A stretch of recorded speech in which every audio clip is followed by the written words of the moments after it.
औज़ुबिल्लाहिमिनश्शैतानिर्रजीम बिस्मिल्लाहिर्रहमानिर्रहीम।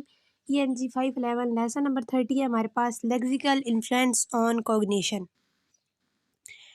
Testing the Whorf hypothesis, ये वाला टॉपिक हम पहले भी पढ़ चुके हैं, लेकिन इसको एक दफ़ा फिर देख लेते हैं।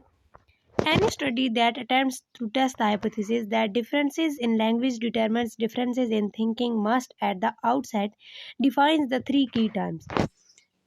सब यहाँ पे हमें जो 3 की टर्म्स है उनको डिफाइन करना है। फर्स्ट टर्म्स है डिफरेंसेस इन लैंग्वेज, सेकंड है differences in thinking and third है लैंग्वेज डिटरमिन थॉट्स। तो फर्स्ट जो टर्म है उसको हम दो तरह से डिफाइन कर सकते हैं। This has been done in 2 ways। One way is to compare a language that linguistically mark a particular conceptual distinction with a language that does not, कि किसी ऐसी लैंग्वेज से उसको कंपेयर करके जो कि मार्क करती हो पर्टिकुलर कॉन्सेप्चुअल डिस्टिंक्शंस को, किसी ऐसी लैंग्वेज से कंपेयर करे जो कि ये मार्क नहीं करती है। एंड दूसरा प्रोसेस ये है, दूसरी पॉसिबिलिटी जो है वो इसको डिफाइन करने की ये है, another possibility is to compare 2 languages, कि हम 2 लैंग्वेजेस को आपस में कंपेयर करें that mark the same distinction in different way, जो किसी एक डिस्टिंक्शन को डिफरेंट वे से मार्क करती हो। This comparison focuses not on whether a language marks a concept but rather how it does।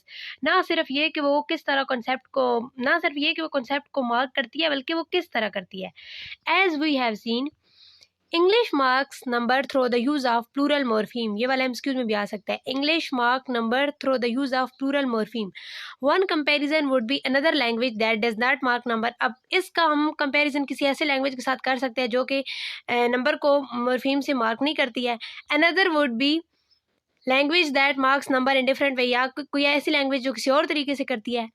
Second we need to define, और दूसरी term जो हमें यहाँ पे डिफाइन करने की ज़रूरत है वो है डिफरेंसेस इन थिंकिंग। अब जो वॉर्फ था वो उसका जो कॉन्सेप्ट था वो ये था कि वो उन एस्पेक्ट में थिंकिंग, उन एस्पेक्ट में इंटरेस्टेड था जो कि हैबिचुअल मोड में आते हैं। अब हैबिचुअल मोड होता है क्या, सबसे पहले हमें ये समझने की ज़रूरत है। तो इसको लूसी ने डिफाइन किया, हैबिचुअल मोड को, is a routine ways of attending objects events, categorising them, remembering them and even reflecting upon them. तो इसने हैबिचुअल थॉट्स को यहाँ पे लूसी ने डिफाइन किया है। टॉपिक नंबर 176 है हमारे पास, कलर टर्म्स। अच्छा, इस टॉपिक में ये बताया गया है कि डिफरेंट लैंग्वेजेस में कलर के लिए डिफरेंट कैटेगरीज होती हैं, और यहाँ पे एक पहली लाइन में एक टर्म डिफाइन की गई है, a concept that has figured is in much of research on colour cognition is codability. यानी वो वाला कॉन्सेप्ट जो फिगर आउट करता है कलर की कॉग्निशन को, उसे कोडेबिलिटी कहते हैं। हम कोडेबिलिटी की आगे डेफिनेशन बयान की है ब्राउन एंड लैनबर्ग ने। उनके नज़दीक जो कोडेबिलिटी है as the length of verbal expression, ये वाला एमसीक्यूज में आया हुआ है। Codebility is defined as a length of verbal expression. As we saw in our discussion of differentiation, some languages have a single word to refer to a particular object or event, whereas others do not. If one's language does not have a specific word for the occasion, the speaker can still make the reference but will need to do so by combination of words।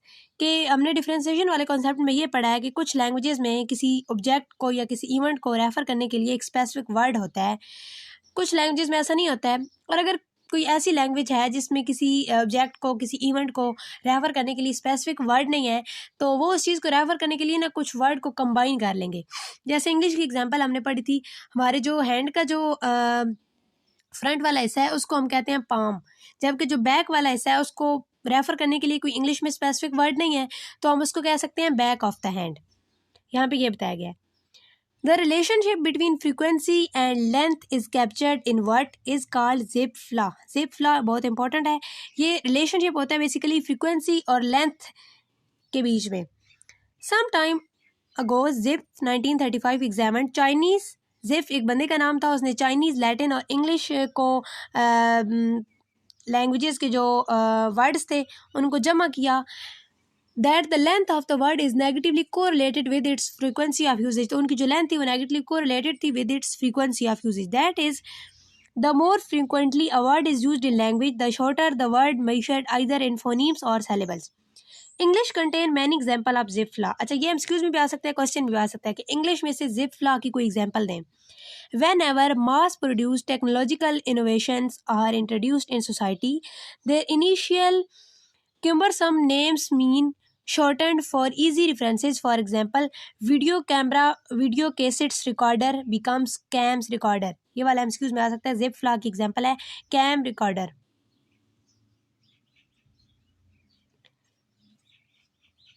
The relationship between codability and ease of expression has been studied in several experiments. In an early study, Browns and Landberg examined the responses of college students of 25 different colors. The colors were identified beforehand by a set of judges who were asked to look at the series of color chips and determine which best instance of the color in question. अच्छा, इसने different colleges के student पे ये colour terms को समझने के लिए experiment किया था एंड ये सारा इस टॉपिक में वही बताया गया. नेक्स्ट टॉपिक नंबर 177 है हमारे पास, क्रॉस लिंग्विस्टिक स्टडीज़. इसमें बेसिकली ये बताया गया है कि डिफरेंट कल्चर्स में किस तरह टर्म्स में वेरिएशंस होती हैं. यहाँ पे जो कलर टर्म है उसकी बेसिकली दो साइड्स हैं, यूनिवर्सलिस्ट एंड रिलेटिविस्ट. जो यूनिवर्सलिस्ट साइड्स है उनके मुताबिक biology of all humans beings are same, और जो कलर टर्म्स की जो डेवलपमेंट है वो एब्सोल्युटली यूनिवर्सल है. इसके बरक्स जो रिलेटिविस्ट साइट है उनका ये कहना है कि जो कलर टर्म्स हैं ये वेरी करती हैं culture to culture. However, to evaluate the notion of linguistic determinism, we need to study the effect of color term in different languages. Berlin and Kay, ये वाला MCQs में आया है. Berlin and Kay have investigated color terms in various languages. कि various languages में color term को किसने investigate किया है, तो वो किया है Berlin and Kay ने. They found that although the number of color terms in a language varied quite a bit from language to language, there was an underlying order. These are terms that consist of only one morpheme. For example, blue versus blue-green are not contained within another color. For example, crimson is contained within the category of red and are not restricted to a small number of objects. For example, blonde is restricted to category of mainly to hair color. Furthermore, ये वाला MCQs में आया है, blonde is restricted mainly to hair color. Furthermore, each language draws its basic color terms from the following list of 11 names. अच्छा, ये 11 name यहाँ पे याद रखने की ज़रूरत है. कौन कौन से हैं? White, black, red, yellow, green, blue, brown, purple, pink, orange and grey. In addition, Berlin and Kay found that these 11 terms form a hierarchy. Thus, the color domain appears to provide support for the weak version of linguistic relativity. Next topic number 178 है हमारे पास, number terms. अब इसमें उन्होंने ये बताया हुआ है कि person numerical ability is influence by language he और शी स्पीक्स. जो पर्सन की जो न्यूमेरिकल एबिलिटीज़ होती हैं वो उस लैंग्वेज की वजह से इन्फ्लुएंस हो रही होती हैं जो वो बोल रहा होता है speaker.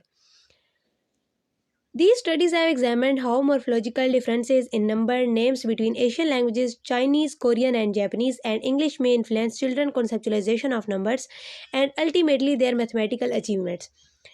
English, the system of naming number is relatively complex. ये वाला MCQs में आया है कि इंग्लिश में नंबर्स को नेम देने का जो प्रोसेस है वो कॉम्प्लेक्स है. एग्जाम्पल भी आगे दी हुई है कि कैसे कॉम्प्लेक्स है. The names for number 11 and 12 for instance are unrelated to the names of 1 and 2. जैसे अब अगर 1 और 2 को हमने देख के 11 और 12 बोलना हो तो वो मुश्किल होगा. 1 एंड 2 टोटली डिफरेंट है 11 एंड 12. जबकि चाइनीज़ में ऐसा नहीं है. चाइनीज़ में वो 18 को पढ़ते हैं 10 8 एंड 35 को पढ़ते हैं 3 10 5. बहुत आसान है उनकी लैंग्वेज में. For numbers less than 10 and greater than 99, English and Chinese naming system are more similar. यानी कि less than 10 and greater than 99 जो numbers हैं English में, उनको naming, उनकी जो naming है वो Chinese और English में same है. Mehra studied first grade children from the United States and Japan. These children were shown how to use a set of base 10 blocks to represent numbers. The set consisted of white unit blocks and purple 10 blocks equivalent to 10 units blocks stuck together. On the first trial, the children were asked in their native language to read a number on a card. सबसे पहले उन्हें ये task दिया कि वो अपनी native language में card पे जो नंबर है वो रीड करें and then to show that number in the block, और फिर वही जो नंबर था वो ब्लॉक में शो करें. After doing for this 5 minute they were given a second trial. 5 minute ये ट्रायल करने के बाद उन्हें सेकंड ट्रायल दी जाता. ये सारा इस पैराग्राफ में उसी एक्सपेरिमेंट के बारे में बताया गया. Furthermore, as predicted from the analysis of the naming system, the range of numbers between 11 and 99 shows the greatest difference. Additional work suggests that Chinese speaker pronounce numbers more quickly than English speakers. जो Chinese speaker हैं वो numbers को most quickly pronounce कर सकते हैं क्योंकि उनका जो number को naming का system है वो बहुत easy है English speaker के मुकाबले में. आगे है the differences in mathematical achievements between Asian children and American children have been well documented. फिर उनका जो मैथमेटिकल सिस्टम था, मैथमेटिकल थिंकिंग थी, उसके बारे में जब स्टडी की गई तो उसमें भी डिफरेंस था और उसके जो रीजंस थे वो बेसिकली पेरेंटल एम्फेसिस उसमें था, pedagogical techniques and broader cultural influence उसमें शामिल था. तो ये सारी रीजंस थी जिसकी वजह से उनके जो कॉन्सेप्ट्स थे वो डिफरेंट थे एशियन स्पीकर से. टॉपिक नंबर 179 है हमारे पास ऑब्जेक्ट टर्म्स. ऑब्जेक्ट टर्म्स में बेसिकली हम ये पढ़ेंगे कि how we name objects, how we categorize them. क्योंकि जो चिल्ड्रन का एनवायरनमेंट होता है फुल ऑफ ऑब्जेक्ट्स होता है. किस तरह से उन्होंने ऑब्जेक्ट्स को नेम देने हैं, फिर उनको कैटेगराइज करना है, उनको कंप्रीहेंड करना है. तो डिफरेंट लैंग्वेजेस में ऑब्जेक्ट को डिफरेंट तरीके से कैटेगराइज किया जाता है. बेसिकली ऑब्जेक्ट को 2 वेज हैं कैटेगराइज करने के, प्रोसेस एंड स्ट्रक्चर. प्रोसेस में हम लोग ये देखते हैं कि जो चिल्ड्रन होते हैं वो किस तरह से ऑब्जेक्ट को नेम दे रहे होते हैं और जो अडल्ट होते हैं वो डिफरेंट तरीके से. अब अडल्ट जो है वो अगर किसी चीज़ को नेम देने के लिए उनके पास कोई वर्ड नहीं है तो वो वर्ड्स को कंबाइन कर लेंगे, लेकिन चिल्ड्रन के लिए थोड़ा मुश्किल होता है. और स्ट्रक्चर में टैक्सोनॉमिक रिलेशन आ जाते हैं और किस तरह ऑब्जेक्ट्स जो हैं वो सिचुएशन से रिलेटेड होते हैं वगैरह वगैरह. यहाँ पे हमारे पास एक कॉन्सेप्ट इन्होंने बताया हुआ है परमानेंस का, जो कि हम पहले पढ़ चुके हैं. परमानेंस में बेसिकली होता ये है कि चिल्ड्रन उन चीज़ों को भी रेफ़र कर सकते हैं जो कि उस एनवायरनमेंट में प्रेजेंट नहीं होती हैं, या उन इवेंट्स को जो कि पास्ट में या फ्यूचर में होते हैं, प्रेजेंट में नहीं हो रहे होते हैं. यहाँ पे एक स्टडीज़ है जो कि की है गोपनिक एंड चॉय ने. वो एग्जामिन करते हैं कि linguistic and cognitive development of Korean speaking children compare to English. Korean uses fewer nouns and permits noun ellipses, particularly when it contextually obvious what is being referred to. Gopnik and Choi found that compared to English children, Korean children were delayed in categorization task and naming exposition. अच्छा, यहाँ पे उन्होंने गोपनिक and चॉय ने एक study की थी 2 languages के speaker को आपस में कंपेयर किया था, कोरियन और इंग्लिश. कोरियन के जो स्पीकर्स थे वो कैटेगराइज चीज़ों को करने में थोड़ा डिले करते थे, वो फ़ौरन से कैटेगराइज नहीं कर सकते थे और वो नाउन्स का यूज़ बहुत कम करते हैं. कोरियन वो ज़्यादातर वर्ब का यूज़ करते हैं. Korean speaking children were superior to English speaking children in means and abilities. लेकिन वो मीन्स एंड एबिलिटीज़ और सक्सेस फेलियर के जो वर्ड्स होते हैं उनको वो जल्दी कर लेते थे, नेमिंग उनकी कर लेते थे और उनको कैटेगराइज कर लेते थे. In contrast the English speaker were superior in categorization and naming expert. और इंग्लिश स्पीकिंग जो थे वो कैटेगराइज करने में ज़्यादा उनसे सुपीरियर थे. Korean mothers used more verb and fewer nouns than English speaking mothers. And thus it appears that the prevalence of noun and verb in speech given to children. तो इस स्टडी से हमें ये पता चलता है कि नाउन और जो वर्ब का यूज़ होता है स्पीच में वो हमारी कॉग्निशन पे असरअंदाज हो रहा होता है. हमारे पास 180 स्पेशल टर्म्स. यहाँ पे हमें ये बताया गया है जो स्पेशल टर्म्स होती हैं वो वेरी करती हैं लैंग्वेज टू लैंग्वेज. यहाँ पे इन्होंने 2 लैंग्वेजेस का कंपैरिजन बयान किया हुआ है, इंग्लिश एंड कोरियन. तो ये स्पेशली आपस में डिफरेंट है. इस चैप्टर में यही फिर डिस्कशन है कि व्हाट केम फर्स्ट, कॉग्निशन और language. Bowerman and Choi reviews evidence on the acquisition of spatial terms and conclude that there are substantial similarities across languages. The order of cognition of spatial terms in relatively consistent. Some terms such as behind और in front, ये वाली जो terms हैं tend to be underextended. Excuse में आ सकता है behind or in front tend to be underextended and others such as open to be overextended. And this pattern is also consistent across languages. Also, some special words are generalized rather rapidly. All of these results suggest that children may have a rich knowledge of space prior to learning the specific special terms their native language encodes. At the same time, Bowerman and Choi documents considerable cross-linguistic variation in special terms. ऊपर इन्होंने similarities बयान की हैं कि ये जो है कुछ terms इन्होंने बताई हैं कि ये तकरीबन तमाम लैंग्वेजेस में सिमिलर ही हैं, लेकिन यहाँ पे उन्होंने कुछ डिफरेंसेस भी बताए हुए हैं. English and Korean differ substantially. English makes a fundamental distinction between putting on and putting in. English में जो है वो पुटिंग ऑन और पुटिंग इन का कॉन्सेप्ट है, जबकि कोरियन में ये देखा जाता है कि जो पुट हम किसी चीज़ को कर रहे हैं, वो किस चीज़ पे कर रहे हैं, उसके लिए भी उनके लैंग्वेज में अलग टर्म्स यूज़ होती हैं।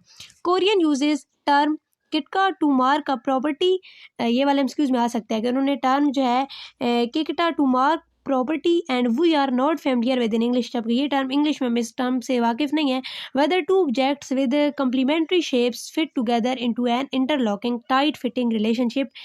This applies to such disparate cases as putting a VHS tape into a case, putting a piece in a puzzle, and stacking Legos, and putting a ring on a finger.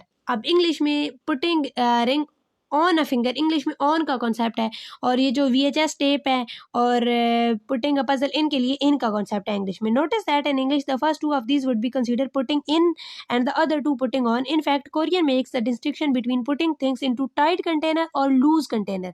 वो इस चीज़ के लिए भी अलग term use करते हैं कि putting into loose container या putting into tight container, such as putting an apple in a bowl. 14 to 16 months of age, they use special terms all different ways. English-speaking children distinguish between putting things into containers and putting them onto surfaces.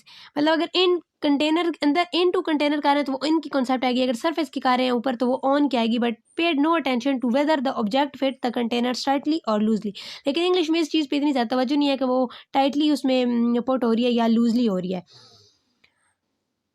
आगे जो ये सारी studies ऊपर बयान की गई, ये examine करती है कि how 5 month old infants in English speaking environment respond to the tight versus loose destruction.